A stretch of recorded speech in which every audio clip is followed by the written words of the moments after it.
Time என்ன ஆகுது? எதுக்காக நீ இவ்வளவு தூரம் தனியா இந்த நேரத்துல வந்த? விடிஞ்சா எனக்கு கல்யாணம்னு உங்களுக்கு தெரியும் தானே.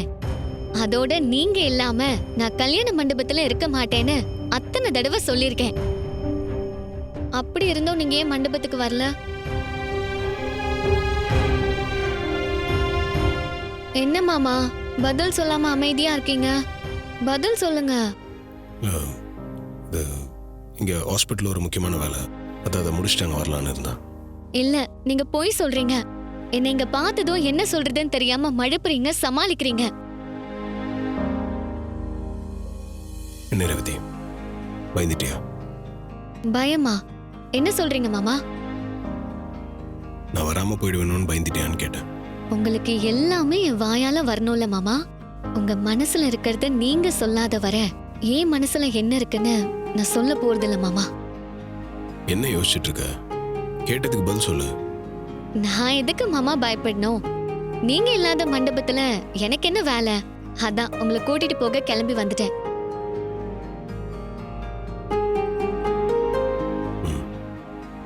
சரி, நீ மண்டபத்துக்கு போ. எனக்கு கொஞ்சம் வேலை இருக்கு, நான் அதை முடிச்சுட்டு வந்துடுறேன்.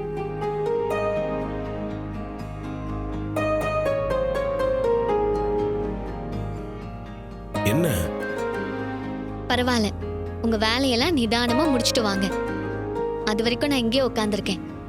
நீ ஏன் இப்படி அடம் பிடிக்கிற? அங்க உன்னை எல்லாரும் காணோம் தேடிட்டு இருக்க போறாங்க. மண்டபத்துல எல்லார்கிட்டயும் உங்களை கூட்டிட்டு வரேன்னு சொல்லிட்டு தான் வந்திருக்கேன். அதனால நீங்க என்ன பத்தி கவலைப்படுறத விட்டுட்டு உங்க முக்கியமான வேலையை சீக்கிரம் முடிங்க. அது வரைக்கும் நான் இங்கே வெயிட் பண்றேன்.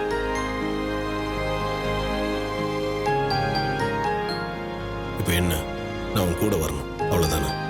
ஆமா. சரி வா போலாம். அப்போ உங்க வேலை? நீ தான் அடம் பிடிக்கிறிய, நான் என்ன பண்றது? நான் என் வேலையை அப்புறமா பாத்துக்கிறேன். நீ வா போலாம். அப்ப வாங்க மாமா, கல்யாண மண்டபத்துக்கு போலாம். என்ன என்ன அப்படி பாக்குறீங்க? நீங்க என் சொந்த அத்தை பையன். என் மாமா கையை நான் பிடிக்க கூடாதா? வாங்க மாமா போலாம். அட வாங்க மாமா.